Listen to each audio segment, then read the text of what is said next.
Tonight, NDC minority in Parliament to introduce private members' bill to repeal a raft of taxes, including the e-levy, that the Vice President committed to abolish if he is elected President, as a move to test Dr. Bawumia's sincerity. I can identify a number of wasteful expenditures in the budget, and I'll do that. And I'll take them off and spare the ordinary Ghanaian from paying this 11 billion draconian additional tax. The tax on electricity is not necessary.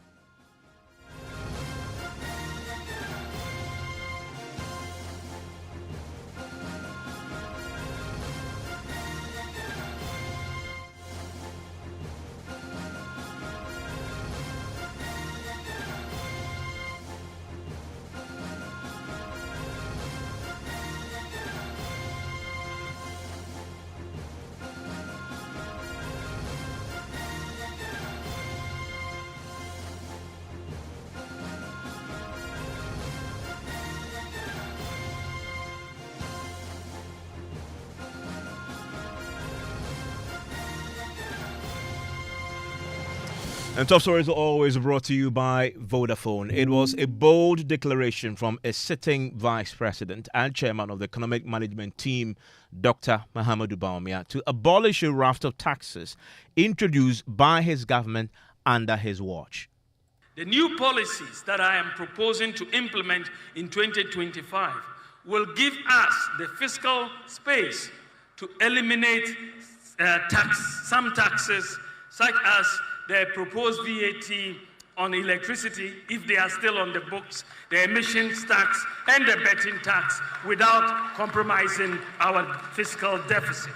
It will be easy to track the movement of money and identify suspicious activity.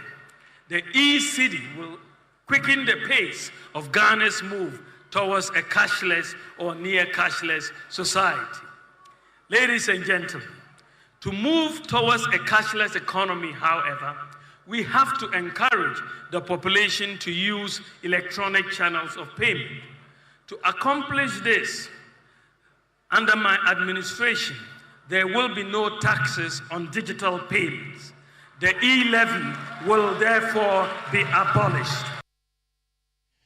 Well, tonight the MPP majority in Parliament will have a tough time in the next few days, as the minority side have confirmed to us that he has set to test his sincerity and the sincerity of the Vice President, Dr. Mahamudu Bawumia, following the pronouncement that he made last week, which you just heard there.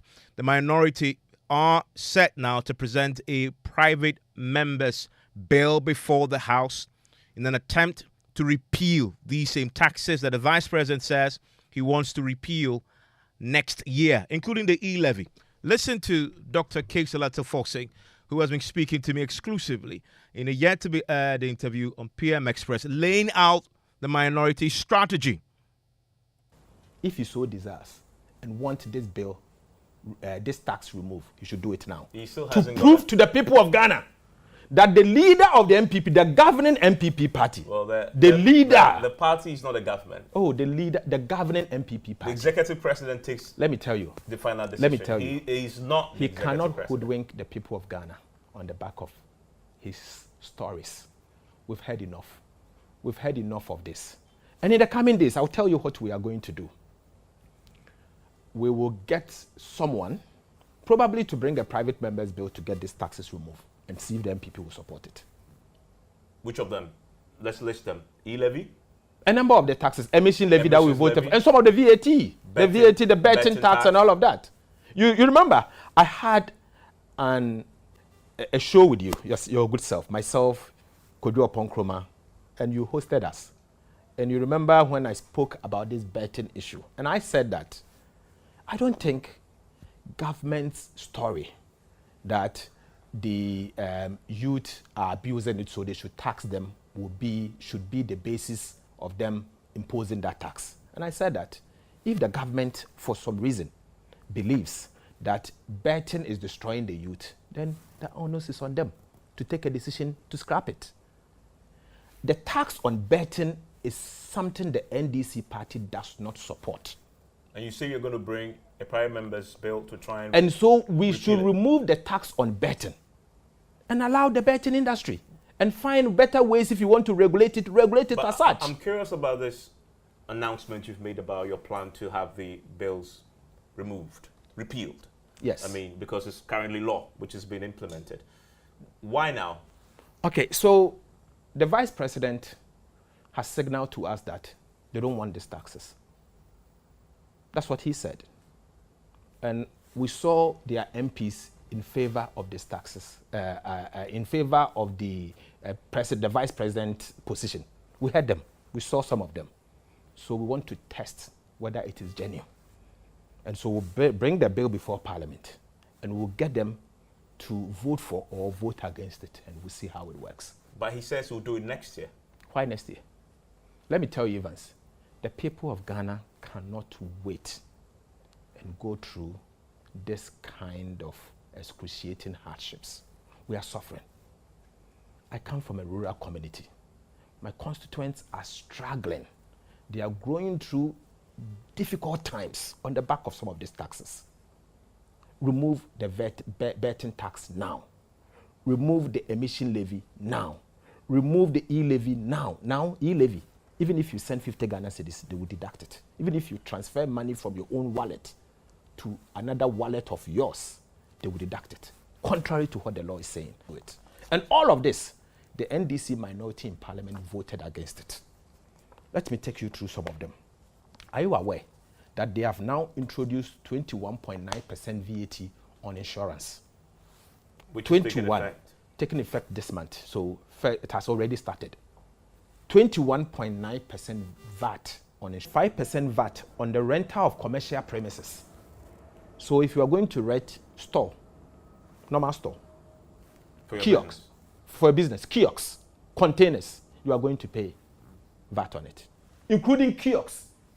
So let your viewers understand that beginning this month, Alhaji Bawumia, the same vice president, the chairman of the economic management team, the chairman of the economic management team, in fact, the 2IC, the second in command of President Akufo-Addo's government in cabinet, and the MPP, they are imposing 5% VAT on containers, stores, kiosks, and many more.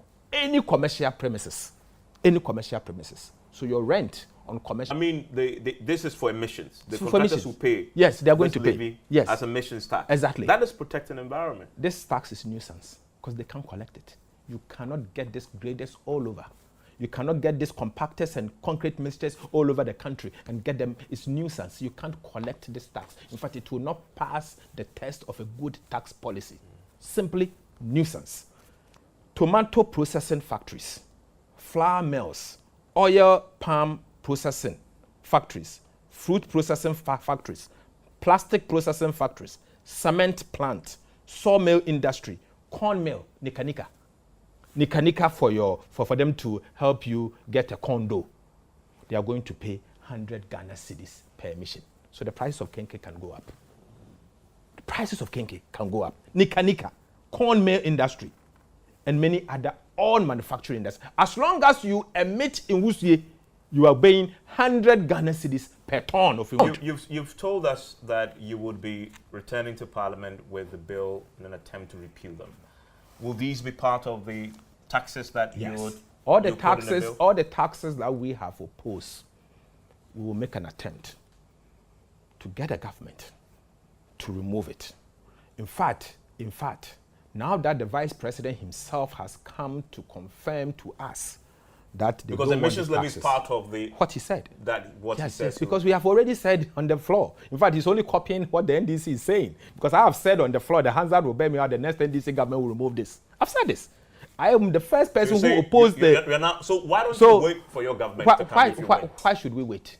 Why should we wait? Ghanaians are struggling. But you said the next NDC it is government. not easy. The only reason why changed between when you said the next NDC government to now bringing it now? The only reason why this tax is still effective, and your good self, my good self, and the ordinary Ghanaian is still paying this tax, is that the NDC is not in office. In fact, if NDC is in office, if Ghanaians vote for us, and when Ghanaians vote for us, by December, our first budget before Easter we'll remove all these taxes. But now we are not in office. This is exactly. a government that is in office. They have said they will remove it in 2025. That was your plan, to show good faith to the people of Ghana, we urge them to come and remove it. And you're saying you're going to compel them to do so by bringing the bill? Yes, we have to compel them. We have to compel them. And that is what it is. We have to compel them to remove these taxes. Because Evans, are you going to do it in this particular meeting? Evans, I don't want to show you the roadmap. That is under my sleeves. But it's going to give you the road. It is going to come. And we are going to have a strategy to deal with this, to find a way to get the government to remove these taxes, because you see, it's unconscionable. And Ghanaians are struggling. You mentioned unconscionable. How do you reconcile that this is the second IMF program in the last 10 years? The last time we went, you were Deputy Finance Minister. You were also compelled to impose taxes on a whole host of things, including cattle. Yes. How do you reconcile that with what is happening now? Evans, we did not impose taxes on Wusie. That as soon as, and very, very soon, as soon as you produce a mission, Wusie, then you pay tax. Okada rider is paying. Aboboya rider is paying. Prajia is paying. Taxes are paying. Trotro is paying. What is all this? To the extent that even... It's a globally accepted tax now to protect the environment. It is so Evans, to get people to shift towards how green. many countries in Africa has this tax? So keeping them honest. So what is the alternative to fill the significant revenue gap that will emerge if the taxes are abolished now, as the NDC minority is set to push? Listen to his answer. I can help the Vice President to create the fiscal space now. Okay, for example, there are tax exemption requests before Parliament, requesting for exemptions for a number of MPP-owned companies, party cronies and party supporters, worth $459 million, equivalent to about 6 billion Ghana cedis. That my own fight against these tax exemptions, I've saved it. That is 6 billion gone. Additional 5 billion left. I can identify a number of wasteful expenditures in the budget, and I'll do that. And I'll take them off and spare the ordinary Ghanaian from paying this 11 billion draconian additional tax. For example, the tax on electricity is not necessary. They have suspended. No, okay, but it doesn't mean they will bring it. They will not bring it back. They didn't say that because it's part of the fiscal, space for this year. It's part of their own fiscal formulations in terms of revenue. 11 billion is part of it. So that must go, and it must go now. Emission levy must go. E-levy must go. Is it a fiscal space? And then it's 11 billion. Suggest to them yes. And how to plug that hole that will be created if it's repealed. As a fiscal economist myself, this is what I do for a living. I do for other countries and businesses. I can help my country as minority leader. I've done it as a Deputy Minister of Finance. I will do it for Dr. Bawumia free of charge, if that is what you want. And I will not charge him. I'm just doing it for the people of Ghana because we cannot afford to pay additional tax. We will identify those taxes, that tax exemptions that is not necessary. We'll also identify a number of expenditure handles that we consider them wasteful and it's not necessary and it's counterproductive. And that will be enough to save the ordinary Ghanaian from paying emission tax and e-levy and everything else. So I'm available. But I can assure you, we have a number of options available to us. Option 1, to bring private members bill. We are reviewing the Constitution. If the Constitution allows us, we will do that. If that doesn't happen and the Constitution places a bar on us, there's a second option. I won't disclose it, but there's a number of options that we will do in the coming days to get His Excellency, the Vice President, to compel his boss as the leader of the party that the President is part of, as the second in command in President Akufo-Addo's government, the chairman of the economic management team, and Ghana's Vice President to get these taxes removed, now that he himself has committed himself.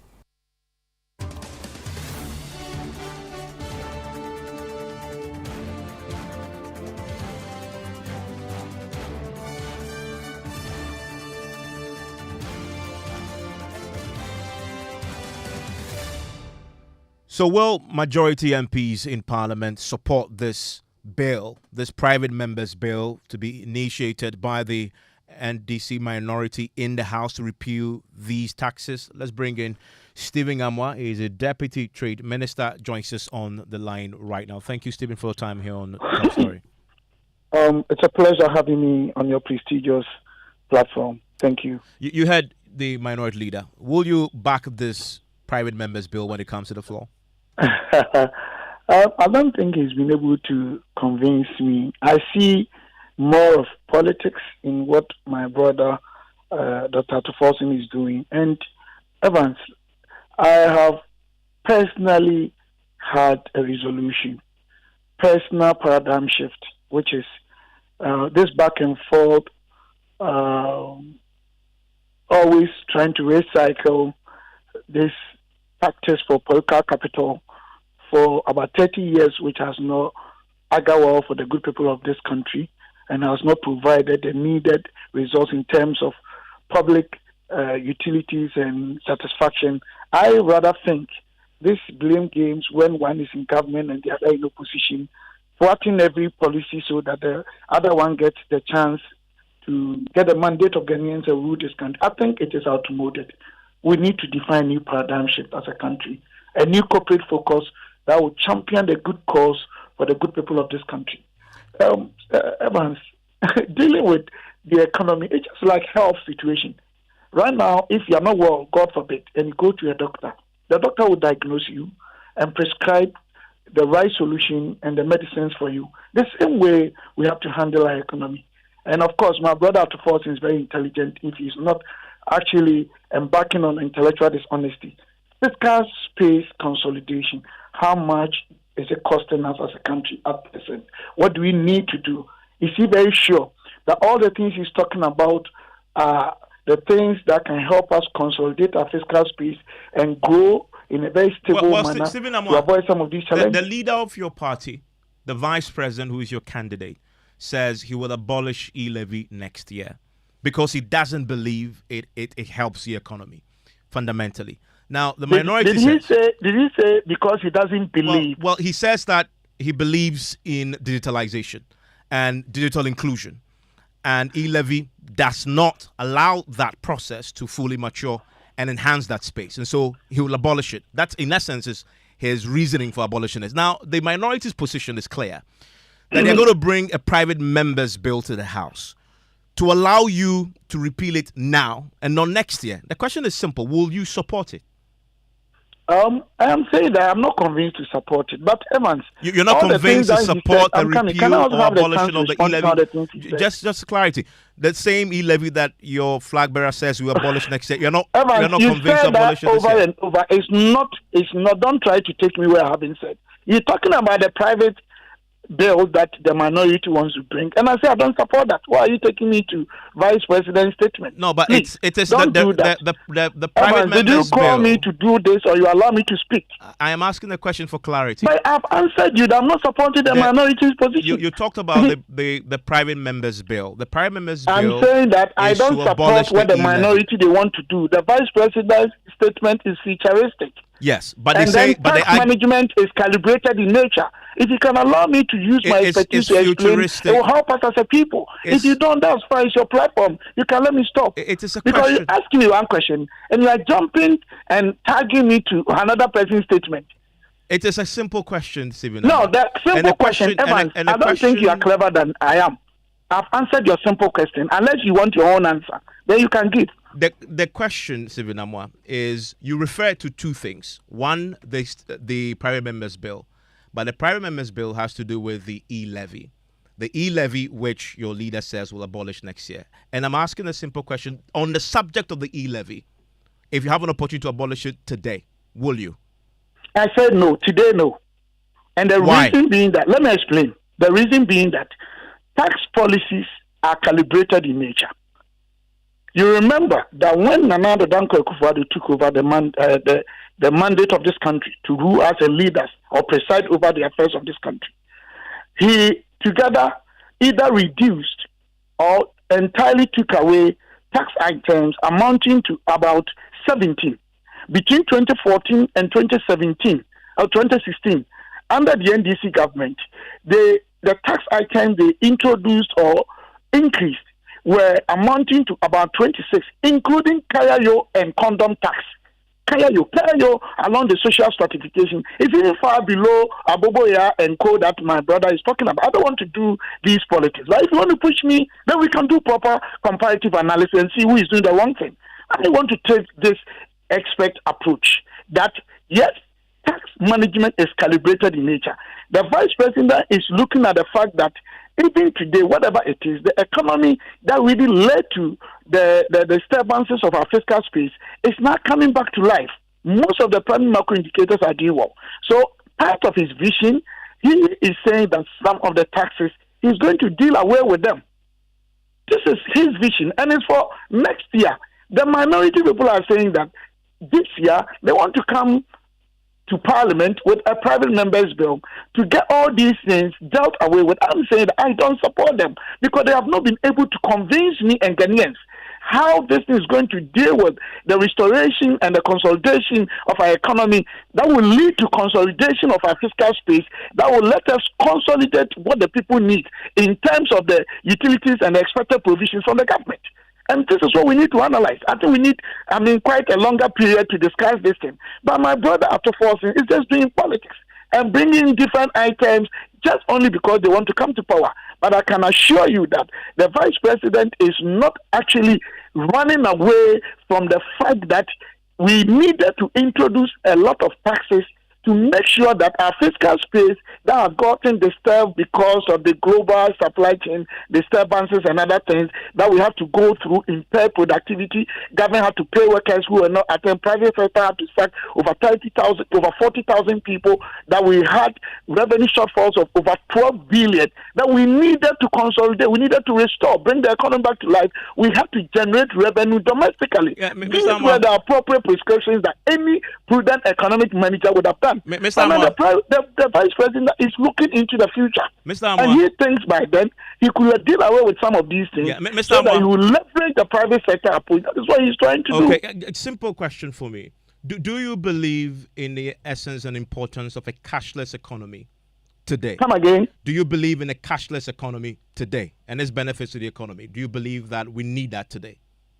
We need that because the whole world we need that. The whole world needs that.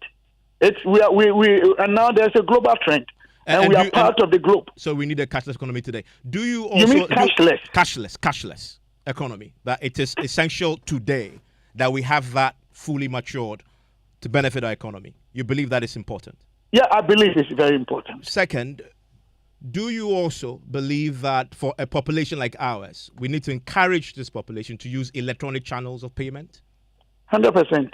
Now, let me quote you what's the vice president said about these two issues that I just put to you. Quote, to move towards a cashless economy, however, and you say you need it today is important, we have to encourage the population to use electronic channels of payment, and you say that is also important. Now, this is how the vice president concludes. To accomplish this, there will be no taxes on digital payments under my administration. The e-levy will therefore be abolished. So if you agree that a cashless economy and encourage the population to use electronic channels are important today, why don't you take an opportunity that it will be presented to you in Parliament to abolish the e-levy today? Will you allow me to explain? Please proceed. What I'm trying to say is that Vice President's statement is about next year, God willing, if he becomes the President of Ghana next year. What we are talking about today, you and I, it's about what is happening today. And I have given a technical explanation that tax management policy is calibrated in nature. Always like something is calibrated in nature. It's something that can be adjusted upwards, downwards, facing, depending on your fiscal space and the prevailing economic activities and the expectations of the people, even aligning what you are doing against the expected goals. We are a country. We just moved down from debt to GDP over about 80%, now getting down to less than 70. You know that we're having our interest rate and all the other primary macro indicators moving, rocketing. They are moving very, very high. And by the grace of God, we are turning around the corner. These things are coming back. You don't expect the same tax policies to prevail today and tomorrow, depending on what is happening. Even what the Vice President says, which I agree with him 100%, certainties can set in one day, and the same decision could be changed. That's the essence of prudent management of any economic jurisdiction in the world. So what I'm saying is that for today, we are getting there. We could even get to a place that we can get to a point that even most of the taxes might be dealt away with, or even added, we may add more, or even let them stay. So what I'm trying to say, there are two different situations. One is talking about next year, 2025. The other one is about this year. So what is happening today? What is the prevailing economic situation today? And what will be the prevailing economic situation next year? So I will not support anything today when I think our fiscal space today has not gotten to where we can actually take them out. And I gave you an example. Danana Danko Akufo-Addo. He took away condom tax, Kayayo tax, real estate tax, medicines, and imported but not produced in Ghana here. You took all of them away, you remember. But at a point, he started also introducing new ones because the dynamics, the situation had changed in terms of the fiscal space that we're experiencing as a country. I think this is very simple technical analysis and management of our fiscal space that we cannot do propaganda with. So we are talking about different times, and we are talking about different prescriptions that will suit the timing and the different leaders. And I think we need to accept that. Sibinama, thank you very much. Easy Deputy Trade Minister. What's your own take on this? Now that the minority say they will be presenting a private member's bill to Parliament to have these taxes repealed now and not next year. Share your thoughts. 05511119997. Breaking news.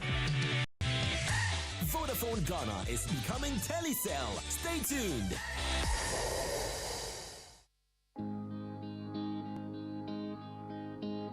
And with all the conviction and excitement in his heart, he goes on his knees, holding out the ring and pops up the question, "Will you marry me?" And there she goes, handing him her hand while sweetly responding, "Yes, I will." This will be the story of that lucky couple who will initiate their forever journey come the 14th of February in the Proposal on Joy Valentine promo. It will be a night of love, sweet melodies, beauty, pleasure, affection, loads of giveaways, and many surprises. Everything will be on the house. If you wish to join us on the 14th with your partner, please reserve a seat by sending your names to 055-1111-997 and hashtag Valentine on Joy. We will get back to you with your registration code. If you also wish to do something special for your partner that night, please let us know and we will make it happen for you. Motorola Ghana will be giving out some sleek phones and souvenirs, while Achadie has some beautiful love hampers to give away. The Proposal on Joy FM is brought to you by Motorola Ghana and supported by Labadi Beach Hotel, Proposal GH, and Achadie Fie. The Proposal on Joy. Love is indeed beautiful.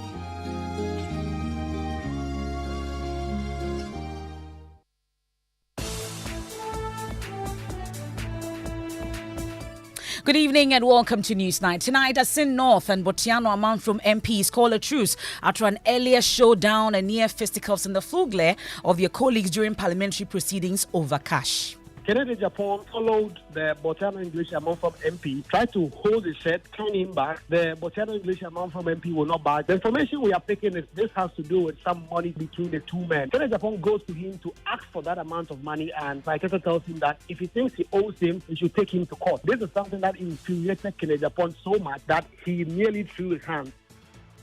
But is it over or they live to fight another day? We have details of what transpired and speak to the Deputy Majority Leader who played the mediation role in this fight. Also, government yet to pay $23 million owed GMPC 17 years after the sale of telecommunications company Western Telesystems, Westel, to Celtel International in Zain in 2007.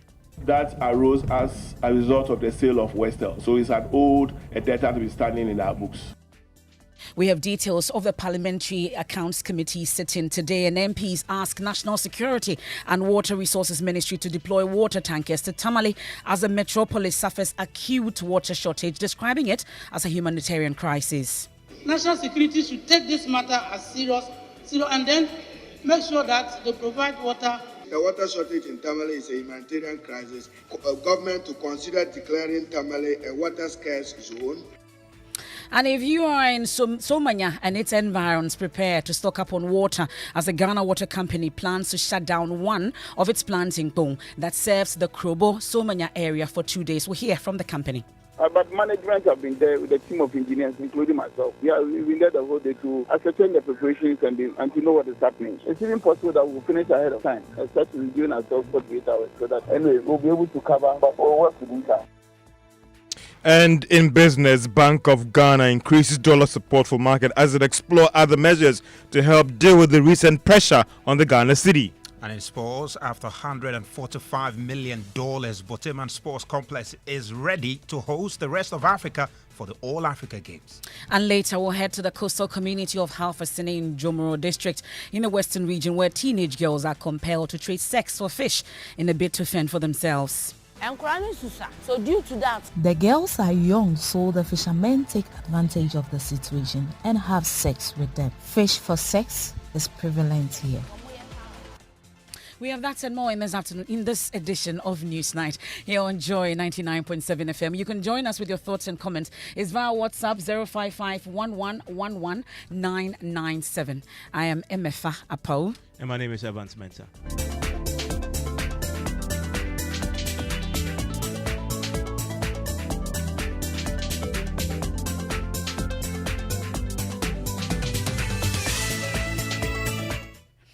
And this evening, money, they say, is the root of all evil, and that evil nearly reared its head in Parliament, but for the intervention of the leadership of the House. Now, this morning, 2 MPs, Asin North, and also the Botiano Amanfrom MP, Sylvester Tete, we know that the Asin North MP literally gave the Botiano Amanfrom MP, Sylvester Tete, a showdown in the full glare of their colleagues during parliamentary proceedings.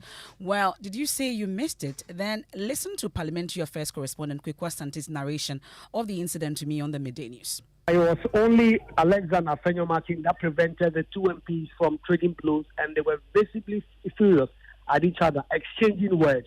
The MP for Botiano English Amanfrom had come to leadership to say something to another MP and was going out, and then Kennedy Japan accosted him, went to him, muttered some words to each other, and then Kennedy Japan followed the Botiano English Amanfrom MP, tried to hold his head, turn him back.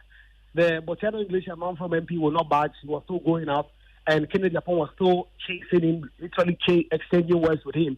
It was then that the leadership of the House really knew that something bad could really happen if they did not intervene. So Alexander Fenyo-Martin got out from his chair and actually went straight to where that exchange was happening, tried to stand in between the 2 men and tried to calm them down. But clearly, Kennedy Japan would not listen to anybody, and he was still chasing after the Botiano English Amanfrom MP.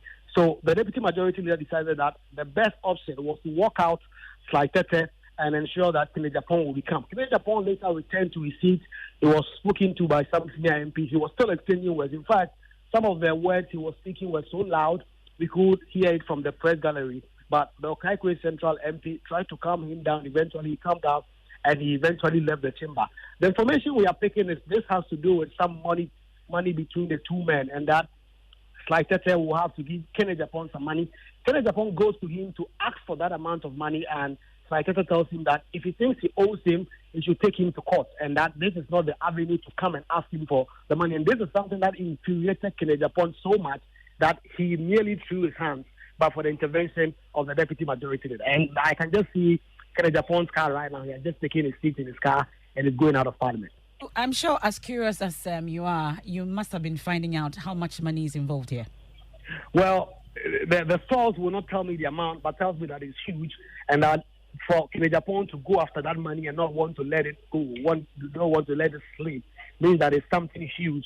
It might have been money involved in the political campaign season that we've just seen, right from the flag bearership race up to the MPP parliamentary primary. But Kennedy Japan is assuring that he will definitely go after the member of parliament for Botiano English Amanfrom and get whatever is due from him. And what happened on the floor of the House is just the start of the show. Sly was walked out of the chamber. He has not returned to the floor. The deputy majority leader stayed with him for some time outside of the House. Later on, I saw him walk out from where the speakership normally walks in. I tried to go to him to try and have a word with him. He would not talk to anybody. Well, so this happened whilst the Asokwa MP, Patricia P.J., was making a contribution on the floor of Parliament today. And our audience on Facebook and myjournal.com can watch that video, which captured the latter part of this near fisticuff. Now, listen to how the Asokwa MP lost her train of thought while watching the incident and trying to stay focused on her presentation.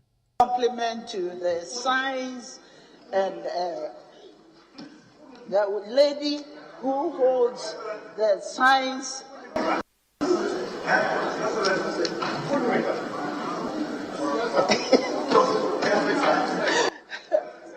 Yes, I'd like to compliment and commend the lady who organizes the science.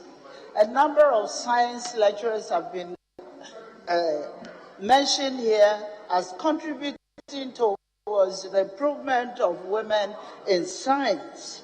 And I would like to particularly name the effort made by KNUST Faculty of Science.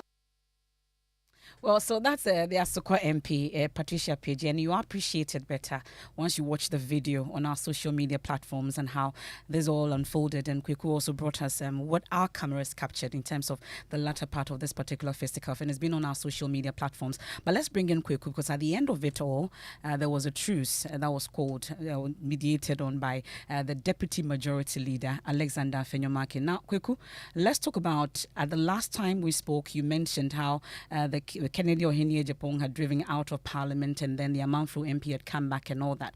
Really, at what point did this truce coming, you'd say? Well, Alexander Fenyomake actually stayed out for some time. It was just about 10 minutes to when the House was expected to adjourn that he came back inside the House. Eventually, when the House adjourned, and the information we are taking is that was part of all the reason why the House did not sit for so long today. The House adjourned just around 1 p.m. today. And right after that, a lot of MPs went to Fenyomake. You could see them around his seat. They stuck around. And then he went straight to his office. We tried to follow up because he had been the person to mediate this, to try and see if we can get a word from him on what exactly might have happened and what decisions his side, the leadership on his side, were going to take about that events on the floor of the House. He wouldn't speak to anybody. He went to his office, and his office was almost barricaded off to any journalist.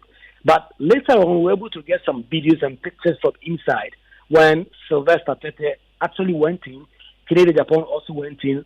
Pochumberry, my MP for Doma East, also went in. A number of NPP MPs, including the Majority Chief Whip, Frank Anodampre, also went in there. They met for about 30 minutes, and then the pictures and videos started coming to us that those two gentlemen had finally made a truce, and that the specific issues that had brought them to near fisticuff on the floor of the House had been resolved. And as far as the majority leadership is concerned, there's no more questions to be answered by these two MPs. Of course, some minority MPs who will not go on the record had been muttering about why this will probably have to go to the Privileges Committee because it happened on the floor of the House. But as far as Parliament is concerned, this did not happen because it was not introduced to the record. No one spoke on the record to it. We saw how the Asokwa MP, Patricia PG, was visibly confused about how to go about the contribution she was making when that melee was happening on the floor. But the leadership have been able to trash out these issues, and they say that their side is confident that these issues have all now been put to bed, and the two gentlemen are back to being friends.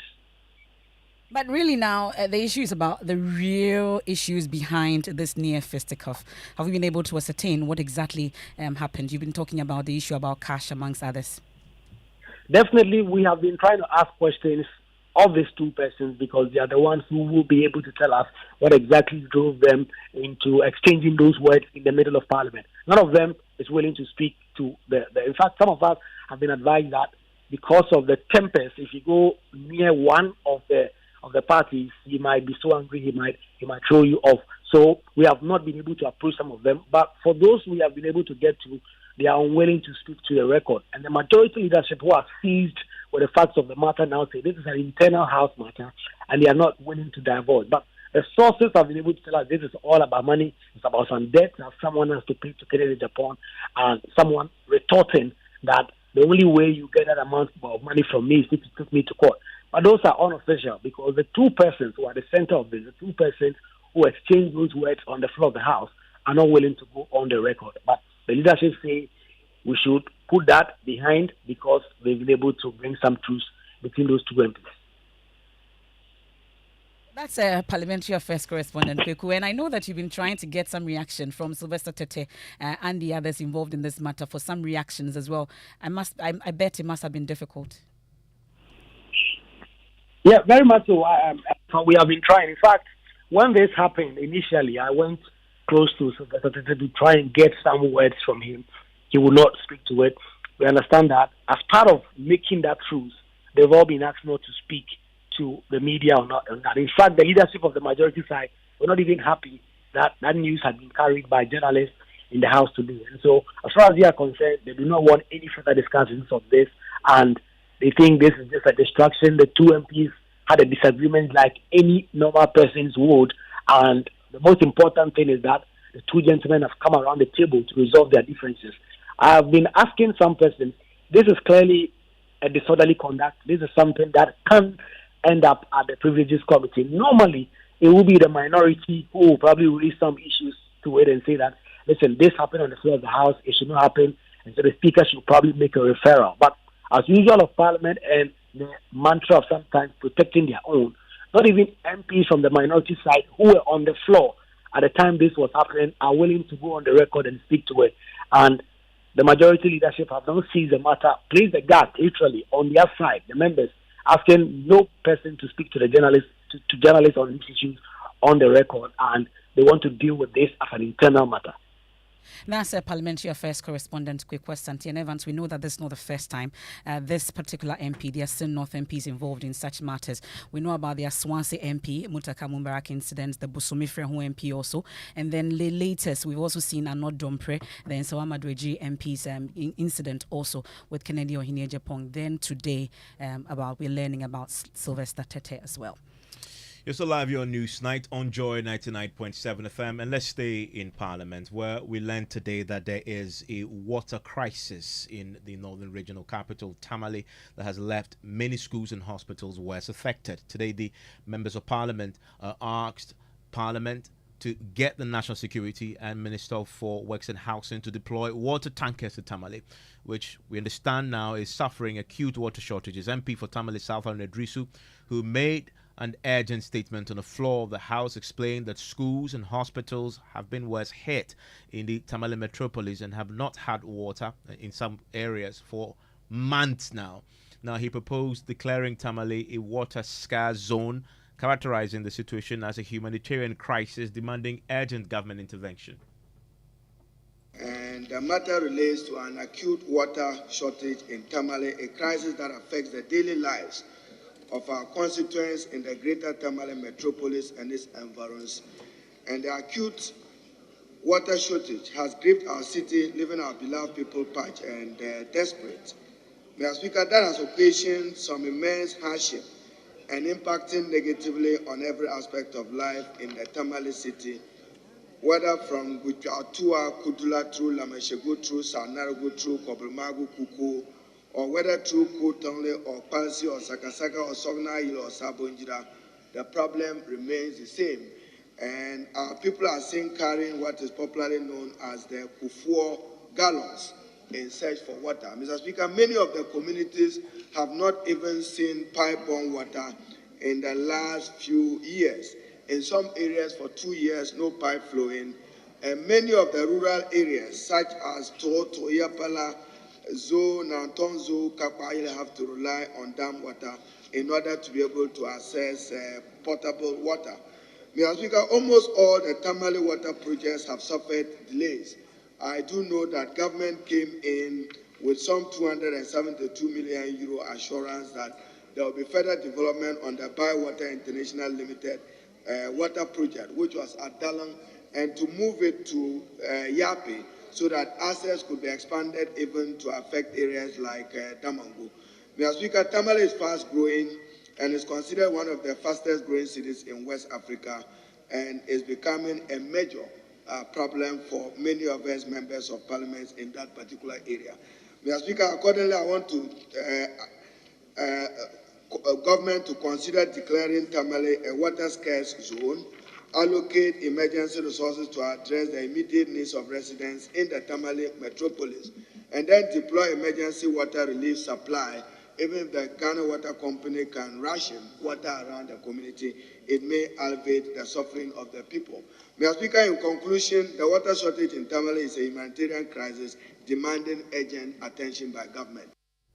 Well, the former Deputy Minister for Water Resources, Works and Housing, and MP for Bodi, Samson Ahi, sent an appeal to the National Security Architecture and the Sanitation and Water Resources Ministry to deploy water tankers to Tamale immediately. It's time that Ghana Water Company, and for that matter, the ministry, organize these tankers to provide water to serve these government institutions.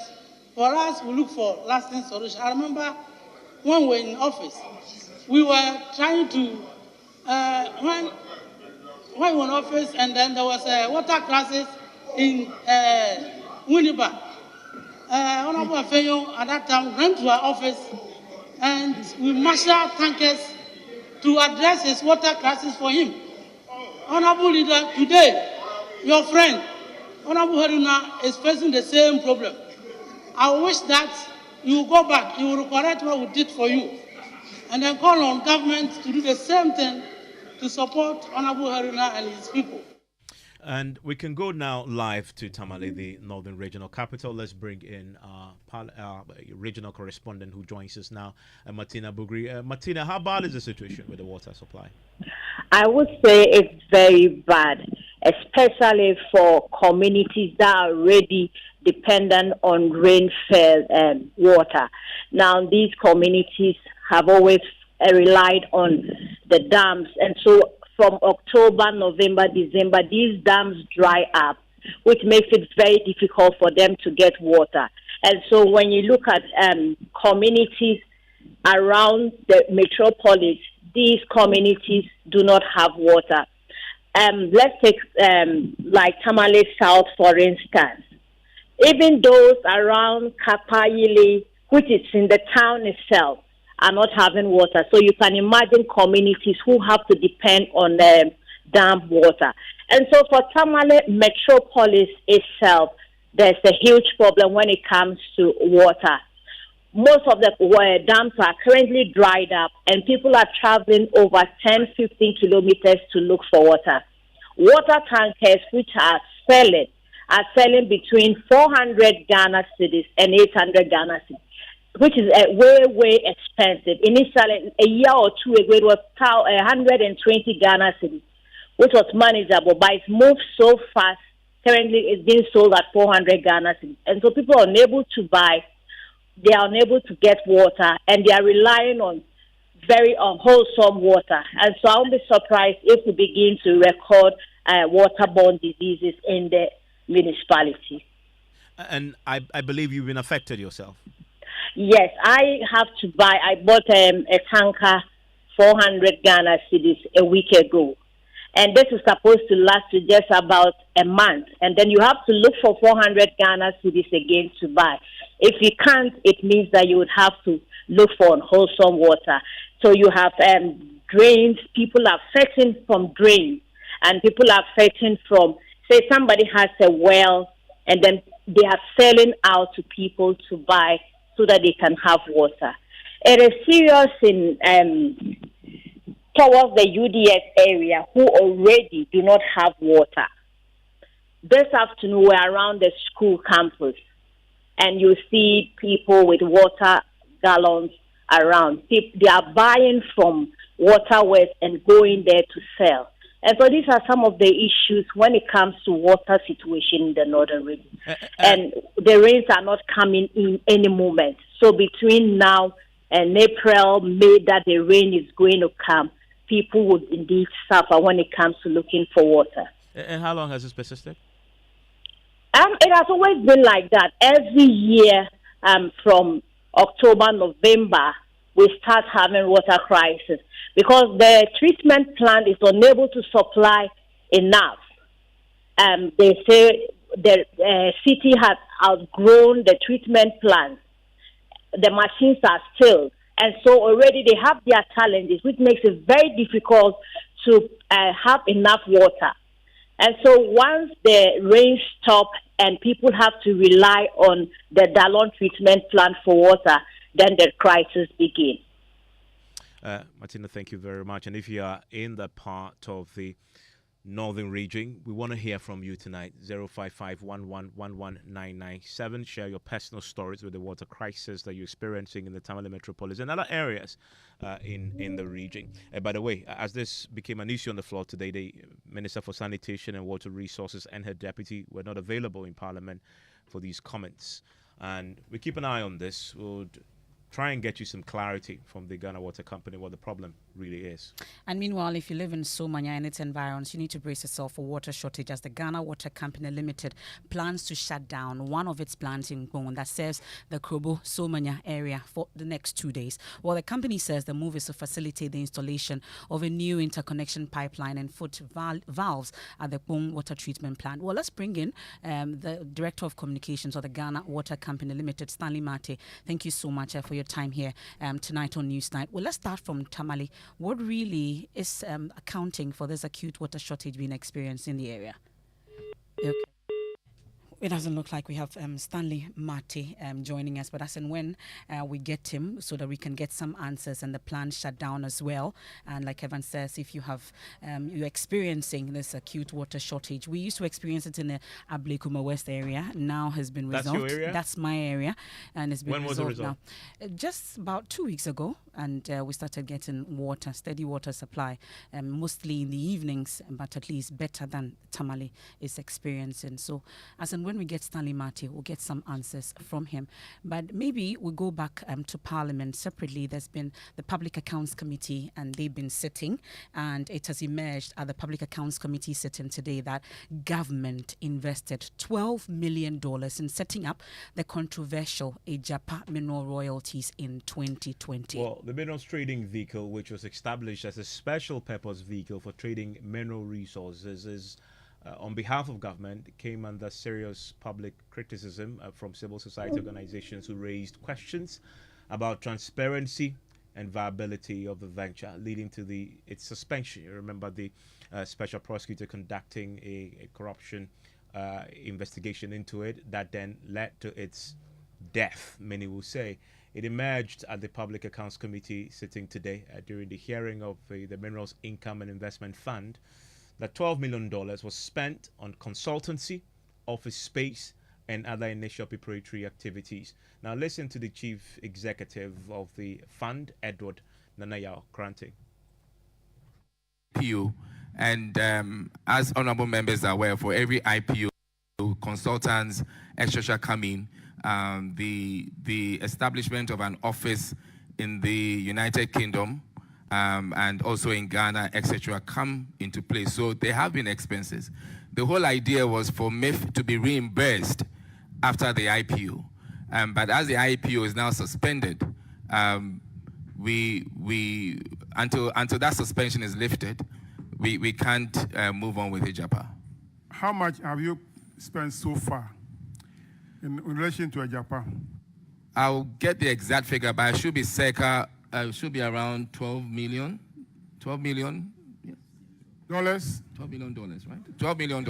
Okay. Yes. Which is hanging now? Yes, Honorable Chair. Okay. Ejapa, the expense was towards an IPO. So it is important that the MIF and Ejapa and even Ministry of Finance look at how we could even use the company, it being a royalties company, for our purposes. So the IPO, for such an extensive global IPO, usually such expenses have to be incurred for you to have an IPO. Unfortunately, in the investment bank, well, this is what happens. So it is up to us to look at how we strategize in using this as a royalties company. As honorable members may be aware, a lot of the time the royalties companies actually even make more money than the companies than the companies that are listed. So it was an opportunity, but again, we'll see how it goes. For us, we are not able to to give a definite response to this because of the directions and from where the directions also came from. Well, this definitely is an issue that would delve deeper into $12 million just for the setting up. And it was actually dead. We didn't see it happen. But another issue that came up today is the government inability to pay Ghana National Petroleum Corporation over $23 million 17 years after the sale of Westel. James Aveji was sat through on the Public Accounts Committee sitting today and joins us in studio. Now, let's talk about this particular $23 million and the fact that just a portion of the long-term debts the government of Ghana and other agencies owe the GMPC was paid. Let's talk about it. Yes, Emefa. So this is a total of some $208 million that both the government of Ghana, the finance ministry, the Tema Oil Refinery, as well as the Ghana Gas Company, all of those institutions owe the GMPC. Now, this $23 million in question was part of, in fact, the total value of the share GMPC held in the then Westel company, which was later sold and acquired by Zain Group and then transformed to what we call Airtel Tigo, which is now going to be sold again. So in 2007, when government sold its share of 75% share in this company, amounting to some $120 million, they were expected. Part of that $120 million was held by GMPC, and so it was expected that they would pay this money to GMPC. But it just emerged today as part of the questioning, in fact, a probe into this before it was revealed that this is actually the money that was not paid back to them. The chairman of the committee was quite furious about this. 17 years down the line, we're still talking about money not being retrieved to GMPC after the sale of this company. We can listen to him make the point. That arose as a result of the sale of Westel, Mr. Chairman, as a result of the sale of Westel. So it's an old debtor to be standing in our books. So when Westel was sold, right, GMPC was a shareholder in Westel? Very well, Mr. Chairman. So when Westel was sold, the share of money that should have come to you for your shares was 23 million, and government did not remit same. Very well, Mr. Chairman. And you are still keeping this on your book. Westel has been sold. It was sold to Airtel. Airtel now became Airtel Tigo, and that one too, they're about to sell it, and they sold it for $1. And you think you'll get your 23.2 million? Mr. Chairman, writing debt in our books, we need to go through a process. The auditors and accountants will tell you it's quite a laborious process. We go through our board, certify it. We have to go through Minister of Finance and also go to Parliament. So once it's in the books, well, unless we go through that process, we cannot write it off. So we take note of that and go through the process to write a debt off if after discussing with our auditors. Chairman, I seek your guidance on this, on what advice we should give them relative to this 23.2 million that accrues from the sale of Westel. It's been that I can say has been over a decade, and so Chairman, guide us. That is the money government of Ghana is supposed to give to the company, which they did not give. So the government of Ghana is owing the GMPC that money. Mr. Chairman. Yes, Mr. Chairman, the government of Ghana. Yeah, the government of Ghana is owing, so they should be able to refund the money to GMPC. Well, there was also the concern about the $29.5 million disbursement from the Petroleum Holding Fund. How did the GMPC explain this payment? Yes, Emefa. So you remember when government, in the conversations about the energy sector debt and all of that, we were told that government was renegotiating some of these deals to actually abrogate the take-or-pay component of this debt. And so the GMPC noted, in fact, that $29 million was captured in the Auditor General's report as some unclassified payment. And so they make the point that when this abrogation was done, at the time, some of the IPPs had already incurred costs from this take-or-pay. And so per the laws around it, they had to pay this money in order to avert any judgment debt, and that is why they had to do this particular payment. The government as a policy took a decision through Parliament to get the gas prices reduced and also abandon the take-or-pay policy. And that exercise brought in some costs that we had to treat it under equity finance, under the approval of the ministry. Same applies to the Sulphur decommissioning. We were asked to handle it and treat it as such. So, Mr. Chairman, in 2021, the auditors raised it. We explained to them, we resolved it. In 2022, it's no more an issue. The auditors have agreed, and it's not in the management letter of the 2022. So, Mr. Chairman, it inures the benefits of the nation, and the auditors have agreed, and it's no more in the 2022 audited accounts. Mr. Chairman, thank you. But, Deputy CEO, the disbursement of the petroleum revenue is governed by the Act. So, if government took decision that resulted in this additional cost, why should you deduct it from the petroleum revenue or made a payment from petroleum revenue? It should be made from government. Mr. Chairman, as I already explained, if you look at the auditor's notes, they quoted the law, section 16.2, and explain it. And we had to discuss with Minister of Finance, the ministry, and it's about application of cost. We felt, and at the meeting, we agreed that it should form part of the upstream activities that will affect the gas pricing and also the decommissioning. So. Well, let's talk briefly about that public interest question that came up on the Ejapa and that $12 million that was used in just setting up that particular, Ejapa mineral royalties in 2020.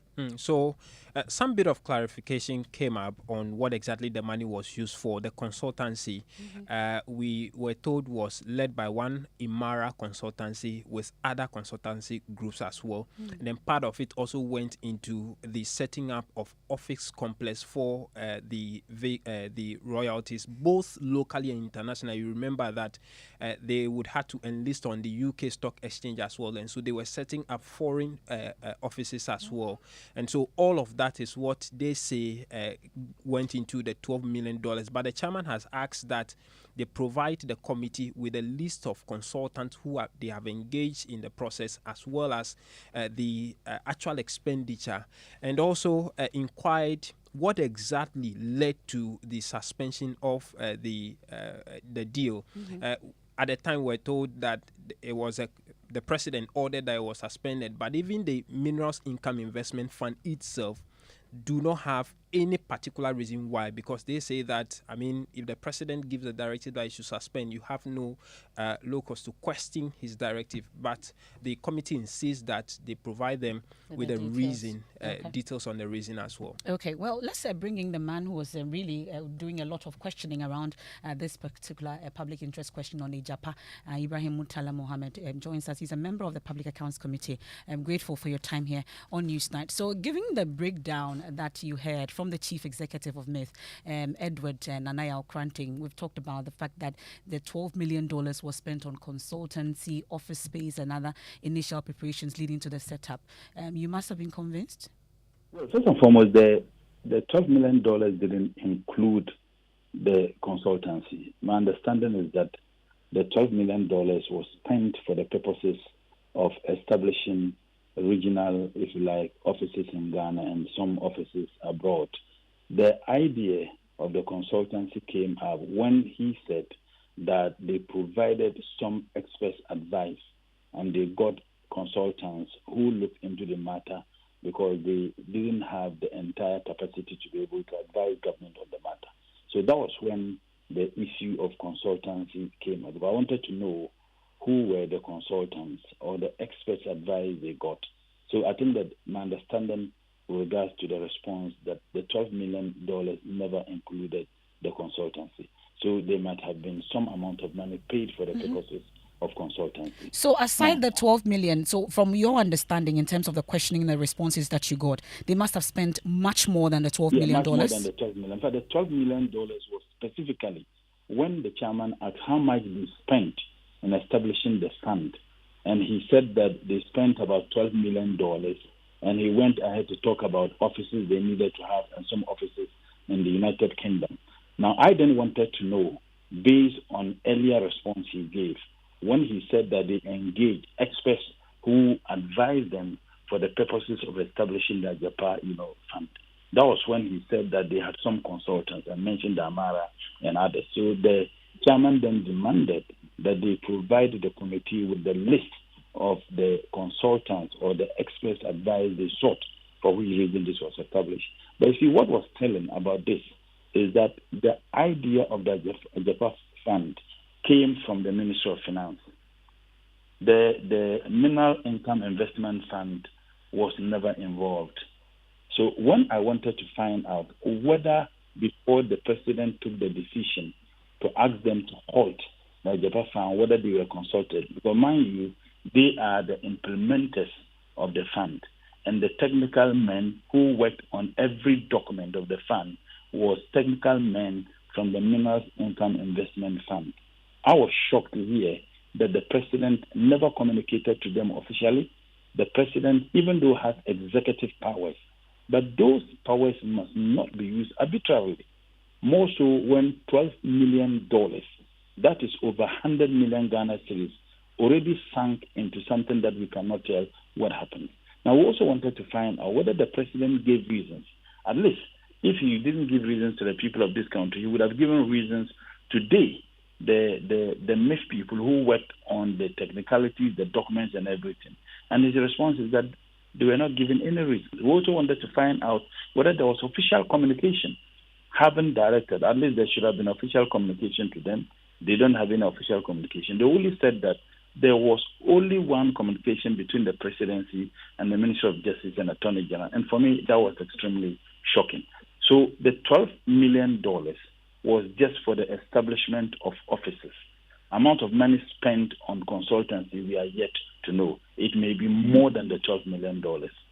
And how much time did you give MIF to provide the documentations on the Well, consultancies the and other chairman things you directed wanted? that we need that information as quickly as possible. We expect that by tomorrow they should provide us with that information, because this is an information we were expecting that he would have at his fingertips. And he said that he needs to provide that information because he never expected that question. But you see, what is also galling about this has to do with the fact that the Ministry of Finance took the decision to have this Ajapa fund. What kind of advice was put into it? $12 million. What this $12 million could have been done. The people of this country needs to be told the reasons behind government asking that they halt the process. Was it a political reason? Even a political reason, I think that we demand from the government to tell us why they took that decision. Because $12 million is not small money. We're grateful. That's Ibrahim Murtala Mohammed. Is a member of the Public Accounts Committee. We'll take a quick break now and bring in George Riafe from the world of business with all the details that's happening. When we come back, we'll talk about fish for sex, the situation in Halfasini, Jomoro, where we are told that the young ones or the girls, teenage girls, are compelled to treat sex for fish in a bid to fend for themselves. So due to that, The girls are young, so the fishermen take advantage of the situation and have sex with them. Fish for sex is prevalent here. And George, you are faced here with the latest from the world of business. Hello, George. Hi, Evans. And coming up in business, Bank of Ghana increases dollar support for market as it explores other measures to deal with the recent pressure on the Ghana cedi. And World Bank assures of prudent measures to ensure that the $300 million budget support for Ghana is used wisely as Finance Ministry seeks Parliament's approval to aid the disbursement of the funds. The business news on Newsnight is brought to you by MTN Business. Welcome to the new world of business. Kingdom Books and Stationery, Synthesis Tanks and Pepsodent, Charcoal and Herbal. Kweku at his spunky new office to congratulate him on opening his business. And man, was I impressed. The business is just moving quick. The sales, customers, everything is just working seamlessly. The secret? He said, it's MTN Business Broadband. In the this fast-paced environment, we need fast and reliable internet to support all business types. No laggy online meetings, great download and upload speeds, impeccable business management systems, all inclusive. I mean, you can have it all. Shout! I signed on immediately. To enable your business stay ahead and stay connected, make sure you're signed on to the best internet made just for businesses. MTN Business Broadband. Sign up today on broadband.mtn.com.gh and manage your account on my MTN app. Call 0244 308 111 for more information. We are good together everywhere you go.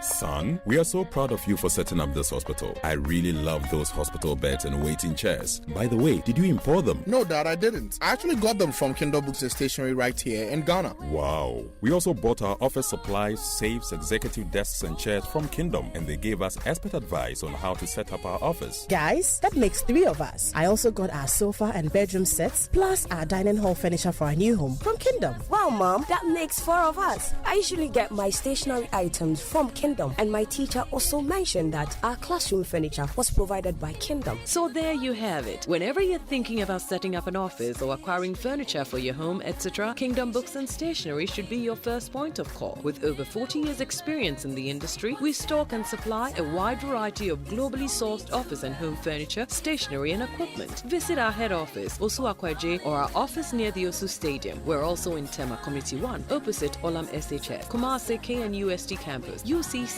Cape Coast, and now at the Marina Mall, Airport City. Or call us 0302-764101, 764209, or 762792. Visit our website, www.kingdomgh.com. Water is needed all day, all night. So, remember Syntex tank all day, all night. 7 years warranty. Select any color for free. In no the crack, in no the spoil. Call Accra on 0244 335 168. Kumasi 0505 555 666. Syntex tank. A strong, a tough. Water is needed all day, all night. So, remember Syntex tank all day, all night. 7 years warranty. Select any color for free. In no the crack, in no the spoil. Call Accra on 0244 335 168. Kumasi 0505 555 666. Syntex tank. A strong, a tough. Central University, Ghana's leading private Christian university, has open admissions. Apply now for a degree in environmental engineering, fashion design, landscape design, interior design, business administration, economics, law, civil engineering, architecture, computer science, IT, theology, and many others. Degrees are available on our campuses in Mutual, ICGC Christ Temple, Abosokai, and Kumasi. Also enroll in our MBA with various specializations. Scholarships are available for needy but brilliant students. Call us on 0303 318 583 or visit our website at central.edu.gh for more information. Central University, raising transformational leaders through faith, integrity, and excellence. Beyond the star. Things are looking up on this side. When you upgrade to the enhanced GCB mobile app, you start doing more with ease. Create a GCB instant account easily and conveniently with your GCB mobile app and start sending and receiving funds. All you need is your Ghana card. Pay your bills, subscriptions, and fees to multiple merchants safe and secure. Charlie, tap the app, open a GCB instant account, and experience the recoded vibe. You're able to top up on all types of ECG prepaid meters with their special card readers and keep the power on. No worries, no stress. With GCB mobile app, you can also generate prepaid and virtual cards to use on ATM machines, POS devices, and for online transactions. Well, I pay my subscriptions and fees with my GCB mobile app conveniently. GCB mobile app. Download now from Google Play Store or Apple Store. Upgrade your style. GCB Bank. Your bank for life. I'm a free! Yeah! Me media sambisanda mo. Eti emrati no, mu hwan pa na tumi hwe na mo bodompe mo man yakono. Eye kwabna. No mu hwan so na tumi just mali me ma yene nyina de. Eye kojo. Yampa. Enukro, kobre tumi hwe na bodompe mo sense wo yusu accident eba. Ayede yan ban ne do braye. Wo sie ti na mo ho ban na sem mana ho de ne. Sa, ani na kudwo nso yusu accident chako. Na no ne de e ma wo se wo ye kregen fita. Na watimi asiri bedwo ma na feel you. Ey kojo. Sa. Yeah. Pepsodent Heba and Pepsodent Charcoal. Afedie. Ya kono natural. FDIJ twadi nkato yatu. You're welcome back to Business on Newsnight. Now, the Bank of Ghana is increasing the amount of dollars it supplies to the market as a temporary measure to try and deal with the recent pressure on the Ghana cedi. The central bank has moved from under $5 million to more than $10 million for the market. There is more in this report. Demand for dollars continues to pick up with requests coming from the manufacturing, agric, and the energy sectors. The surge in demand is believed to be one of the major drivers of the sustained depreciation of the Ghana cedi that we've seen over the past 2 weeks. Joy Business understands that some $50 million was released onto the sports market by the Bank of Ghana to help manage the pressure on the Ghana cedi as the regulator looks at other measures to deal with the recent challenges facing the Ghana cedi. Sources close to the Bank of Ghana say other measures are being instituted to deal with this perennial pressure on the Ghana cedi in the first quarter of every year. The Bank of Ghana is also planning to carry out a dollar auction program for the bulk oil distribution companies tomorrow. The central bank is expected to sell about $20 million. This should go a long way to aid in the import of finished petroleum products. Industry watchers believe this will go a long way to deal with recent challenges facing the Ghana cedi. This is because some of the requests from these bulk importers are one of the biggest contributors to the local currency's mixed fortunes. Some market analysts say despite the recent challenge with the local currency, the rate of depreciation is far lower than what the country posted in the same period last year. And that is a Business Desk report. Now, the World Bank has given the firm assurance that it has measures in place to ensure that funds advanced to government are utilized prudently.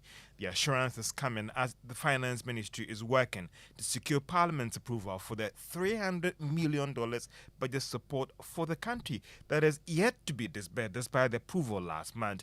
David Elama is a senior economist at the World Bank Group. A consistent program of reforms and the funds is based on the effective implementation of these reforms. So these priority areas that I've mentioned before, there is a list of specific reforms that have already been implemented, before these funds get disbursed. In addition, the World Bank ensures that the overall macro fiscal framework is adequate, basically meaning that the budgets, and the debts are sustainable or are on a path to sustainability. And finally, we monitor these macro and fiscal policies closely, directly with the government and jointly with the IMF. What is your overall expectation on how this inflow will impact on the broader economy? We hope that it will help shore up the government finances, finance the fiscal for this year, but also help to rebuild the foreign exchange reserves and confidence in Ghana in general.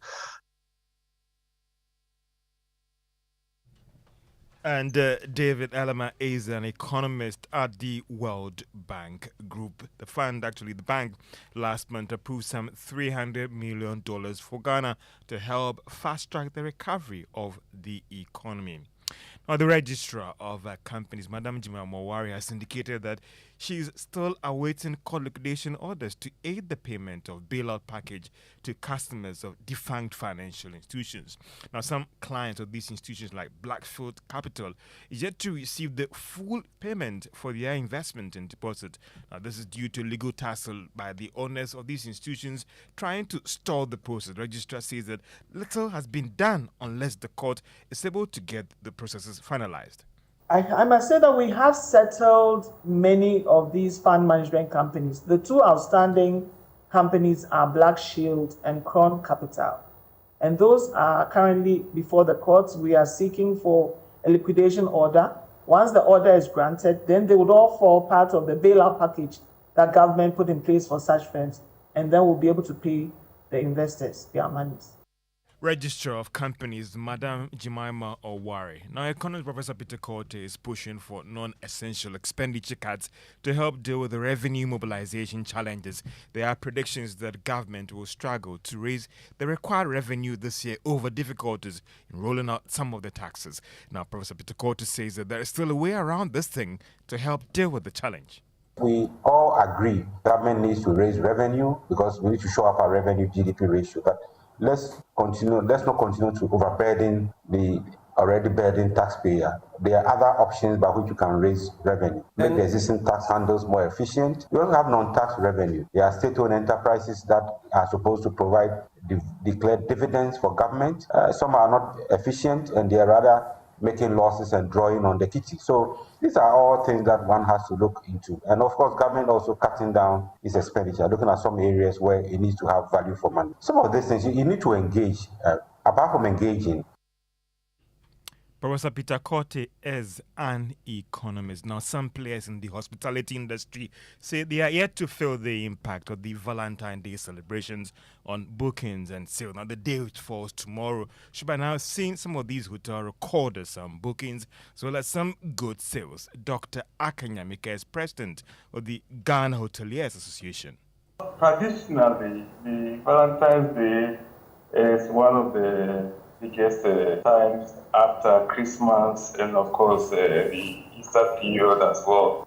So most of the hotels prepare towards it. I must say though that this year in particular it's been on a rather low key. We are yet to know exactly why. We can suggest some reasons, but we are not very sure of it. But the tempo has been quite low. So we are looking to see what happens tomorrow. Because usually the D-Day itself is where you get to see the actual numbers. And also bear in mind that this is falling on the weekday, the mid of the week for that matter. So it's also possible that some may shift the celebration itself to the weekend. So the hotels are prepared. Dr. Akanyamika is president of the Ghana Hoteliers Association. And Emefa, any plans for tomorrow? I mean, a lot of things. So any plans for the week? Valentine is coming. Yeah. Who is your boyfriend? I don't have any plans. You have any plans for me? Oh, you want me to be your Valentine? Well, that would not be bad, you know. Oh. But, so ask properly. The midweek thing, you know, ask the properly. weekend Let the whole world hear. The weekend is weekend is better. Day and now you know, you want to push the real, and that's all he's saying. Put the celebration to the weekend, you know. Maza. And for some of us, especially. Maza. The thing is tomorrow, which kind of weekend? Well, let's bring in Musbao, and maybe he has plans tomorrow. Yeah. You have? Yeah. This year, there is very confident though. Yeah, we go Africa Games. Yeah, tell us what's in sports. Yeah, I mean, it's 25 days to the commencement of the Africa Games. You're all waiting for it. It's the biggest festival. It's the 57th edition, and since it began, of course, Ghana's never hosted it. And finally, one of the key facilities for that all-important event is the Boteman Sports Complex. And guess what? We spent $145 million on that facility. It's finally ready. Yeah, $145 million on the Boteman facility. It's finally ready. The president was there to commission it, and he has promised an exciting event in 25 days from now. I pledge the full commitment of government to ensure that all visitors to the country are secure, enjoy the best hospitality Ghana has to offer, and experience the greatest of African games. Accordingly, ladies and gentlemen, I have the singular honor and pleasure to declare the Boteman Sports Facilities for the 13th African Games, Accra 2023, duly commissioned. Well, let me tell you what the Boteman Sports Complex will accommodate. It accommodates a total of 7 competitive sports, including table tennis, handball, volleyball, swimming, badminton, and triathlon. Notably, 4 of these events, table tennis, and badminton, will double as qualifies for the 2024 Olympic Games in Paris. Today, reporters were there. You can catch the visual, see the facility for yourself on Prime, on Joe News Prime later at 8:30. It's quite a good facility. I'm not sure if there's value for money in there, but all the same, we are getting ready. But The sports minister also revealed that once the games are over, the facility will be turned into a university for sports development. The trail of the competition, the event served as a catalyst for progress, growth, and development, and the construction of the state-of-the-art facilities in the country not only provide a platform for athletics excellence, but also contribute to the overall infrastructure development, leaving a legacy for generations to come. After Accra 2023, the facility will serve as a center of excellence, nurturing budding talent and providing platform for international competitions. It's Minister for Youth and Sports, Mr. for Yusuf over there. So 25 days to the Africa Games. Sure, Evans, you should go and see the facility. Emefa and I were just talking. We're going to go on a tour. Yeah. I think it's a tourist facility. Yeah. And so we'll spend our money. I think think Easter. Yeah, we'll go there. We should spend the Easter weekend just touring the facility. Right, I will leave you guys. Yes. Well, it's still live on Newsnight on Joy 99.7 FM. The culture of teenage girls trading sex for fish in coastal communities of Havasini in the Jomoro district of the Western region is commonplace. The girls beg for fish during substantial catch and return sexual favor as payment to the fishermen. It's termed as fish for sex in the local community. Joy News' Stanley Nibleu was there to dig into this worrying culture and reports. Havasini is one of 26 coastal communities in the Jomoro municipality of the Western region with prevalent teenage sexual exploitation. Its vibrant shore attracts lots of town folks daily when canoes that go for fishing expeditions land ashore. On occasions where the fishermen have a substantial catch, teenage girls who come to the beach to beg for fish for their families' upkeep become the target of sexual exploitation, as every fish they receive from the fishermen is paid back through sex. As a result, teenage pregnancy and single parenthood are a common phenomenon in the community, with little being done by local stakeholders to address the situation.